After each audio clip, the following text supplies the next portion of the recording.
So what changes in juvenile justice for juvenile offender and district magistrate, क्या क्या change आए हैं। सो दोस्तों क्या हुआ बेसिक कहानी। So this juvenile justice and juvenile act was not a new act, ये बहुत पहले से चल रहा है। बट इस एक्ट के अंदर व्हाट वी कैन से 2015 में इसको इंट्रोड्यूस किया गया था पार्लियामेंट के अंदर। सॉरी, सन 2000 में ये एक्ट जो था इसके अंदर कुछ चेंजेस किए गए थे। उसके अंदर चेंजेस करने के बाद 2015 के अंदर भी इसमें कुछ चेंजेस किए गए थे और इसके अंदर अभी रिसेंटली कुछ चेंजेस और चाहे जा रहे हैं। तो कहानी शुरू कहाँ से होती है इस एक्ट की कहानी और इस एक्ट की बातचीत शुरू होती है सन 2000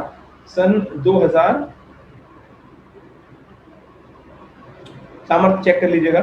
तो इसकी कहानी शुरू होती है सन 2012 से जब इंडिया के अंदर निर्भया केस हुआ।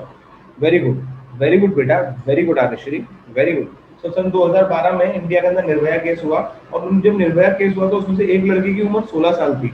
जिस लड़की की उम्र 16 साल थी उसको जब जुवेनाइल कोर्ट भेजा गया तो पूरे इंडिया में हल्ला हुआ कि अबे इसने इतना गंदा काम किया है, जुवेनाइल कोर्ट में तो 7 साल से ऊपर की सजा नहीं होगी और इसको तो फांसी होनी चाहिए, इसको आप क्यों नहीं पकड़ रहे। तो उसके बाद नया एक एक्ट पास हुआ और उस एक्ट को पास करने के अंदर ये सीन हुआ कि भैया ऐसा है, अगर कोई भी बंदा 16 से 18 उम्र के बीच का है और उसने कोई हीनियस क्राइम अटेम्प्ट करा है तो उसको अडल्ट की तरह ट्रीट किया जाएगा।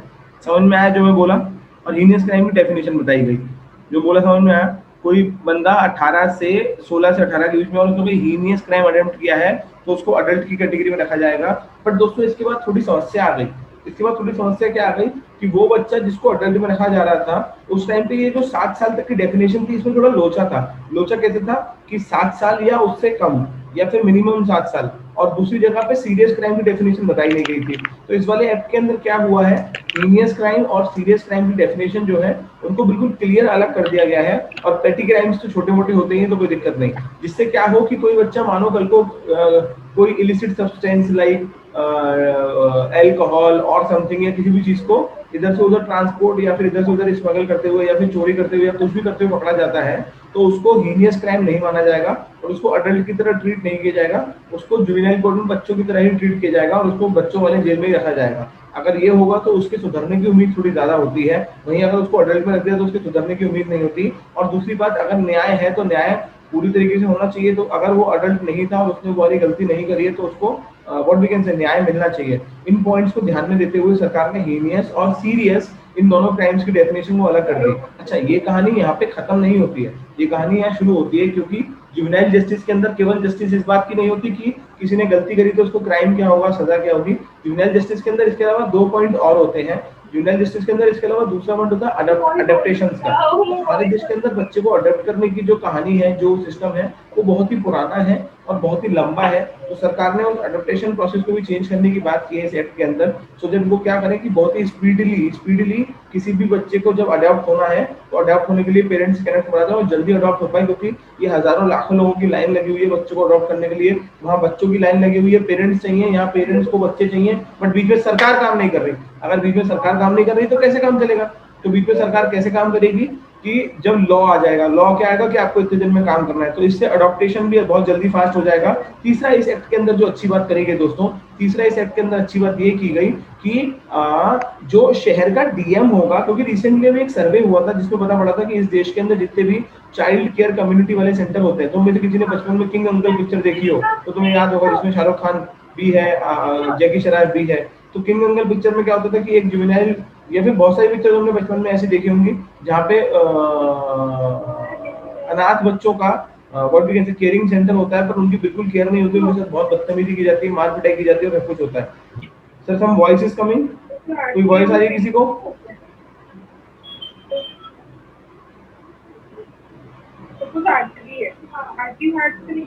तन्मय श्री बेटा माइक बंद करो, सब फ्लो टूट जाता है बेटा। क्या करते हो बेटा आप लोग? Mute all and allow participant not allowed on mute. Hi बेटा, अब तक जो मैंने फ्लो में समझाया कैसा लगा? फ्लो समझ में आया या नहीं आया बताओ? मस्त। बेटा इस चीज के लिए हम जाने जाते हैं जो हम अब कर रहे हैं।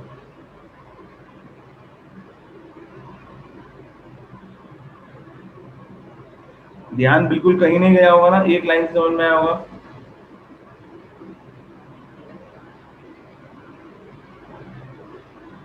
अब अभी तो रह गया फ्लो। ठीक है। हाँ, तन्मयी का माइक ऑन था, तन्मयी ने हल्ला कर दिया क्लास में। तन्मयी बेटा अभी तुम मुझे किंडर जॉय भेजना, तुम पे फाइन लगा। हाँ, तो कहाँ था मैं? चलो इसके बाद आगे चलता हूँ। तो क्या हुआ, बिल्कुल अच्छे से समझ आया। अभी अभी तो कंटिन्यू करने दो, मुझे पढ़ाने दो, मेरा बड़ा मन है पढ़ाने का। तो क्या हुआ, यहाँ तक समझ में आया। तो इसके बाद क्या हुआ, इसके बाद फिर इसको ध्यान में रखते हुए समझ में आया कि तीसरा पॉइंट, कि जो लोग ये चाइल्ड केयर सेंटर चला रहे हैं, उन बहुत सारे चाइल्ड केयर सेंटर के अंदर, इंडिया के अंदर एक भी चाइल्ड केयर सेंटर ऐसा नहीं है जो जुवेनाइल जस्टिस के एक्ट के तहत जो गाइडलाइंस बनाई हुई है उनको 100% फॉलो करता हो। कुछ कुछ 60%, कुछ 30%, और करीबन 800 तो 600 ऐसे थे जो कि रजिस्टर्ड नहीं थे। कोई बात नहीं, तो 600 या 800 तो ऐसे थे जो रजिस्टर्ड नहीं थे, तो उन सबको बंद कराया गया और इन सब पे काम किया गया। तो इस सब के लिए अभी क्या करा गया, एडीएम और डीएम को थोड़ा और अकाउंटेबल और थोड़ा और अथॉरिटी दी गई इस काम के अंदर। कि पहले क्या होता था, पहले रूल होता था बेटा कि अगर आपने बच्चों का केयर सेंटर के लिए किसी एक चीज की अर्जी डाली, चाहे प्राइवेट ही डालोगे, सरकारी, प्राइवेट और सेमी प्राइवेट, तीनों तीनों सेमी गवर्नमेंट, तीनों तरीके के होते हैं। तो आपने अगर किसी चीज की अर्जी डाली तो गवर्नमेंट क्या करती थी, अगर आपको 2 हफ्ते या फिर नहीं 1 महीने के अंदर पास होकर मिल गई वो एप्लीकेशन तो बहुत अच्छी बात है, और अगर आपको एप्लीकेशन नहीं मिली तो 6 महीने के लिए आप अपने आप ही एलिजिबल हो जाते हो। मतलब आपका रजिस्ट्रेशन अपने आप 6 महीने के लिए हो गया, अगर वहां से कोई जवाब नहीं भी आ रहा है तो। सरकार ने हटा दिया इस पॉइंट को। सरकार ने कि ओए ये इस चक्कर में बच्चों को बर्बाद कर रहे हो, है ना, जुवेनाइल सेंटर कह के उनसे भीख मंगवाते हैं। तो ये क्या हुआ, सैनिटरी हाइजीनिक पोजीशन में नहीं रखते, है ना, वहां पे खाना अच्छा नहीं मिलता, वो सब होता है। तो डीएम को और ताकत दी गई सो दैट इन सेंटर्स को और अच्छे से बनाया जाए और इस देश के बच्चों का फ्यूचर और अच्छे से करा पाए। तो ये है इस पूरे एक्ट की कहानी। यहाँ तक जो मैं बोला, ऑन स्केल ऑफ 1 to 10 आप लोगों को कितना समझ में आया?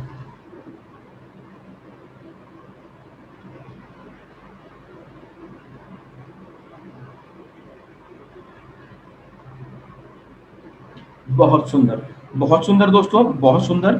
अभी अपन लोग क्विकली क्विकली इसको समझ लेते हैं, टिक लगते हुए क्या क्या याद करना है। So the juvenile justice care and protection children amendment bill 2021 आया है, राज्यसभा में पास हो गया, लोकसभा में पहले हो गया था। और ये जुवेनाइल जस्टिस एक्ट 2015 को अपग्रेड करने के लिए आया है। What is juvenile justice care protection act and which is being amended through this bill? तो ये एक्ट जो आया था, ये कब आया था? Juvenile delinquencies law and juvenile justice care protection 2000 को बदल के 2015 में आया था। और ये क्यों आया था? सो दैट जिसके अंदर अडल्ट की तरह ट्रायल किया जाए उन लोगों का जो जुवेनाइल है 16 से 18 साल के, और वो कैसा क्राइम करते हैं, अगर कोई हीनियस क्राइम करते हैं तो। So the nature of the crime, whether the juvenile should be tried as minor और a child was determined by, कौन डिटरमाइन करेगा? जुवेनाइल जस्टिस बोर्ड डिटरमाइन करता है कि क्राइम का नेचर हीनियस होगा या फिर सीवियर होगा या सीरियस होगा, और उसको माइनर की तरह ट्रीट किया जाए या फिर चाइल्ड की तरह ट्रीट किया जाए, फिर एडल्ट की तरह ट्रीट किया जाए।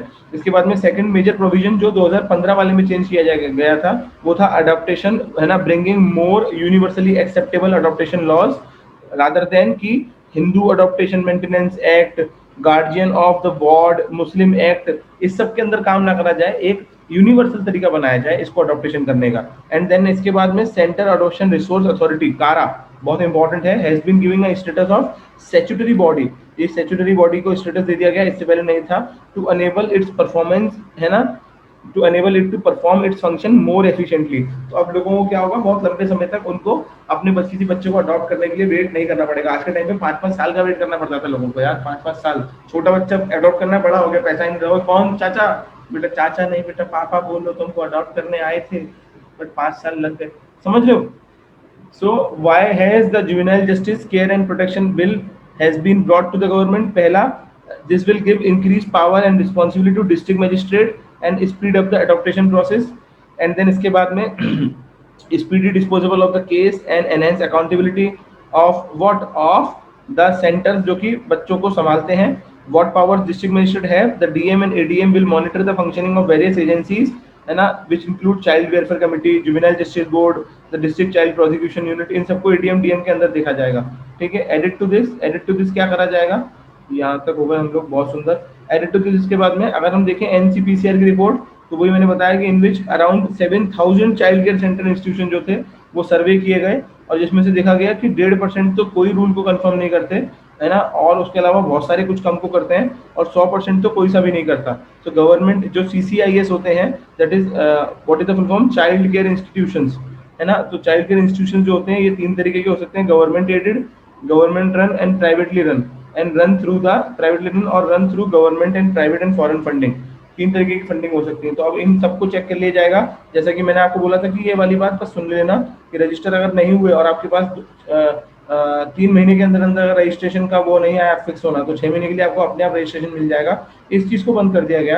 एंड इसके बाद now the DM and the CCI following the district, ये लोग पूरा चेक करके ही उसको रजिस्टर करेंगे। और ये भी देखा जाएगा इसके अंदर जब इसको रजिस्ट्रेशन कर रहा होगा कि अबे जो आदमी इसको रजिस्टर कराया था थोड़ी ऐसा तो नहीं चाइल्ड सेक्सुअल अब्यूजर हो, ऐसा तो नहीं वही बच्चों के साथ बदतमीजी करता हो, तो नहीं उसके खिलाफ कोई केस हो। अगर ऐसा होगा तो उसको रजिस्ट्रेशन इसका नहीं मिलने का है। ठीक है भाई, सही बात है, नहीं मिलने का है। How will the child welfare committee monitored, तो इसको कौन चेक करेगा? The DM will also carry background checks on CWC member, जैसे कि मैंने बोला education qualification and criminal background भी चेक होगा। अच्छा, इसके बाद ये तो हुआ बच्चों के भले की बात, ये भी भले की बात है। What changes are offered made in offence of juvenile, तो जैसे मैंने कहा 3 तरीके के ऑफेंस होते थे, heinous offence, serious offence and petty offence. हम लोग अगर बात करें तो the serious offence include offences with 3 to 7 years of imprisonment. तो सीरियस ऑफेंस कितना है दोस्तों? 3 से लेके 7 साल का था। ठीक है, सो मोस्ट हीनियस क्राइम जो होते थे हैव अ मिनिमम और मैक्सिमम सेंटेंस ऑफ 7 year। या तो मतलब क्या होगा कि 7 साल से कम तो हो ही नहीं सकता अगर हीनियस ऑफेंस की बात हो रही है, या तो 7 से 7 तक मैक्स हो सकता है, या 7 से लेके 14 तक वाला भी हो सकता है, या 7 से लेके ताउम्र भी हो सकता है। ये जो मैंने बात बोली अभी भी समझ में आई कि नहीं आई? मुझे लगता है कि नहीं आई, हाँ या ना? बस इतनी सी बात। मिनिमम 7 years, 6 मिनिमम और मैक्सिमम आई कि नहीं है? हाँ कि ना? आ गई, क्या बात है, बहुत सुंदर ना। हाँ हाँ ना, हाँ ना ना हाँ। दोबारा समझ लो, बहुत छोटी बात। बहुत सारे क्राइम ऐसे होते हैं जिनमें तुम लोगों ने देखा होगा कि बोलते हैं कि भैया 2 साल से लेके 7 साल के बीच की सजा होगी, है ना। बहुत सी क्राइम में ऐसे बोलते हैं कि 7 साल की सजा होगी, और बहुत सारे क्राइम में ऐसे बोलते हैं 7 साल से लेके 14 साल की सजा होगी। समझ में आया? या 7 साल से लेके मिनिमम 7 साल की और मैक्सिमम ता उम्र कैद होगी। ठीक है, 3 तरीके के क्राइम हुए, 2 साल से 7 साल, केवल 7 साल, और 7 से लेकर 14 साल। तो क्या होता था कि ये जो केवल 7 साल वाली बात थी दोस्तों, इनमें दोनों तरीके के क्राइम आते थे, SERIOUS और HENIOUS। हीनियस भी आता था और सीरियस भी आता था। तो अब मसला क्या हुआ कि HENIOUS हीनियस वाला जो क्राइम था, अब हीनियस वाला क्राइम जो 7 साल में आ रहा था, तो कभी कभार गलती क्या हो रही थी कि ये सीरियस वाले क्राइम को हीनियस में रख दिया जा रहा था और बच्चे को अडल्ट की तरह बंद कर दिया जा रहा था, जो कि गलत था। तो अब उन लोगों ने क्या बोला कि भैया क्या करेंगे कि the heinous crime will have minimum and maximum sentence of 7 years, कि यार तो मिनिमम 7 होना चाहिए और 7 से कम होना नहीं चाहिए, और अगर मैक्सिमम 7 है तो भी हो सकता है और ज्यादा भी हो सकता है। समझ में आया नहीं आया पॉइंट? क्या हुआ? रेंज दैट इज मिनिमम की रेंज काली वाली हुई, और अगर मैं इसको चेंज कर दूं तो मैक्सिमम की रेंज यहाँ से लेके यहाँ तक हुई, और यहाँ पे आया है 7 साल और यहाँ पे टिल लाइफ। तो minimum range 7 year and maximum range 7 से लेके टिल लाइफ तक। हाँ की ना? मैं जो बोला अभी अभी बेटा, पिक्चर मानव सर की क्वालिटी, हमारा फायदा ये है कि हम हमारे यहाँ पिक्चर बना के पढ़ाया जाता है, पिक्चर बना के। ठीक है, तो ये हुआ। तो इसके अंदर क्या हुआ? According to juvenile justice 2015, juvenile charge with heinous crime and who would be between age 16-18 would be tried as adult, and the process will go through adult judicial system. The bill adds that serious offense will also include offense for which maximum imprisonment in है ना, maximum punishment in imprisonment of more than 7 years and minimum punishment is not prescribed or less than 7 years। तो उन्होंने कहा था कि भैया बहुत सारे क्राइम अब सीरियस क्राइम की कैटेगरी में भी ऐसे आ जाएंगे जिसमें मैक्सिमम इम्प्रिजनमेंट 7 और 7 से ज्यादा साल भी हो सकता है। तो ऐसा ना हो कि कोई ऐसा क्राइम हो जिसमें 7 साल से ज्यादा की सजा है और आप उसको बाय डिफॉल्ट हीनियस में डाल दो। ऐसा नहीं होना चाहिए कि 7 साल से ज्यादा की सजा तो आपने बाय डिफॉल्ट हीनियस में डाल दिया। ऐसा हो सकता है कि अगर 7 साल से ज्यादा की सजा भी है तो जुडिशियल कोर्ट का मजिस्ट्रेट तय कर लेगा कि नहीं नहीं हीनियस में नहीं सीरियस में आएगा। हाँ कि ना? समझ में आ रही है मेरी बात?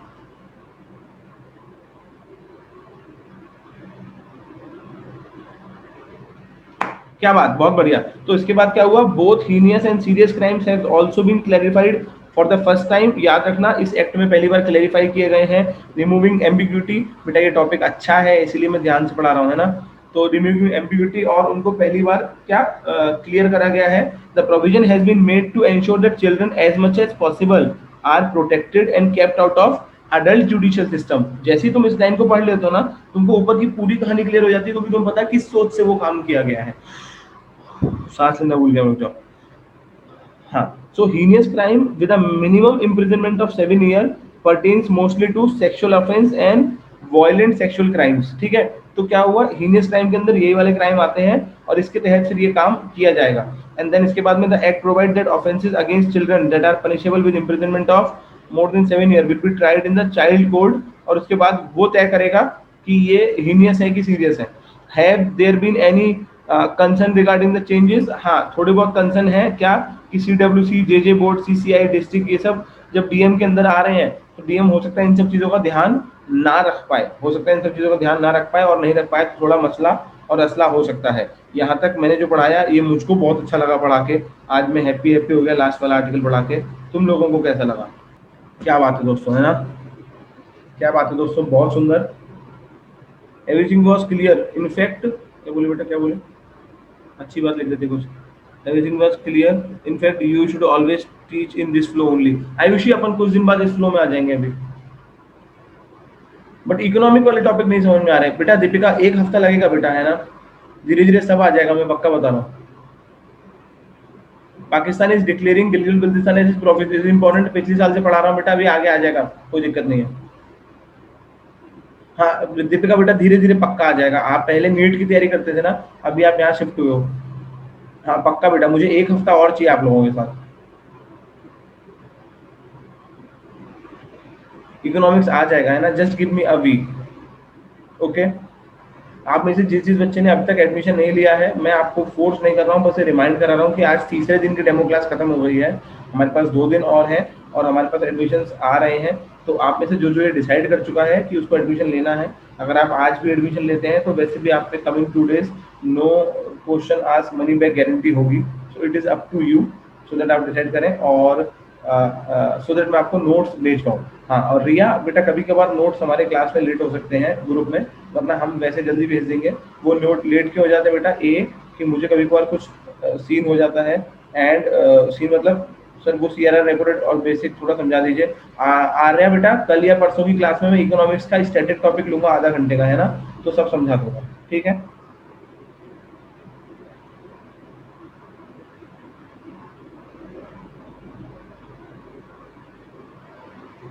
चलो, तो sir the class was very interesting, thank you very much Manasvi. कल का रिमेनिंग टॉपिक ऑन LGBTQ खुद पढ़ना है या आप एक्सप्लेन करोगे? बेटा एक बार खुद पढ़ लो LGBTQ, कोई डाउट आएगा तो मैं कल पढ़ा दूंगा, ठीक है?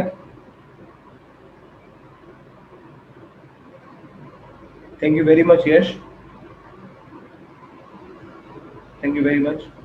चलिए, तो आप सब लोग अपना बहुत ध्यान रखिए, खुश रहिए, बेहतरीन रहिए। हम लोग आने वाले 1 या 2 दिन बाद एक अच्छा सेशन और करने वाले हैं माइंडसेट के ऊपर। कुछ चीज़ें मैं आपको बताऊंगा, तो वो सीखेंगे। And how to take admission, Sachin, for taking admission you need to go to portal known as, मैं भेज रहा हूँ लिख के, MEGA mega GK WINUALL.com/STORE store. आपको इस पोर्टल पे जाना होगा megagk.winual.com/स्टोर, और यहाँ पे आपको फी पेमेंट का ऑप्शन मिल जाएगा, ठीक है सचिन? जिस किसी बच्चे को एडमिशन लेना है, this is the portal. We are having only 100 seats for 2000 rupees. Class was interesting, time का पता नहीं चला। नहीं चलेगा बेटा, अपन ये काम सब कुछ छोड़ चढ़ के आए हैं। वो कहते हैं ना, दुनिया के सब काम छोड़ के अपन पढ़ाने आए बेटा। अगर अपन पढ़ाएंगे भी अच्छा नहीं तो कैसे काम चलेगा, ठीक? So this is the store जहाँ पे आके आप परचेज कर सकते हैं course. For first 100 student it will be 2000, for after 100 student it will be 3000, ठीक है? चलिए, सब लोग अपना बहुत ध्यान रखिए। किसी को और कुछ भी पूछना हो, कुछ भी कहना हो, कुछ भी बताना हो, आप लोगों के पास मेरी टेलीग्राम आईडी है। बेहतरीन रहिए, माइंडसेट को 10 तारीख तक खत्म करिए, ठीक है? डिसिप्लिन सबसे जरूरी है। तुम्हारा टैलेंट, तुम्हारी स्किल, तुम्हारा गुड लक, ये वो, उस सब के आगे डिसिप्लिन आता है। अगर डिसिप्लिन नहीं है तो सब बेकार है, समझ लो? डिसिप्लिन नहीं है तो सब बेकार है, क्लियर? अनुपमा मुझे भेजना बेटा। हाँ बेटा, थैंक यू वेरी मच आ रहे हैं, मैं भी अपना ध्यान रखूंगा। नोट्स को गो थ्रू कैसे करें? अभी बेटा ये वाले जो नोट्स हरगुन मैं भेज रहा हूँ, ये तो बेटा पूरे पढ़ना, बेटा पूरे पढ़ना हरगुन। ये वाले नोट्स तो क्यों, क्योंकि इन नोट्स को तो समझोगे, कॉम्प्रिहेंशन अच्छा होगा इनसे, है ना। और मैं अभी हाल के वाले नोट्स भेज देता हूँ, ये लो। श्योर भैया, श्योर।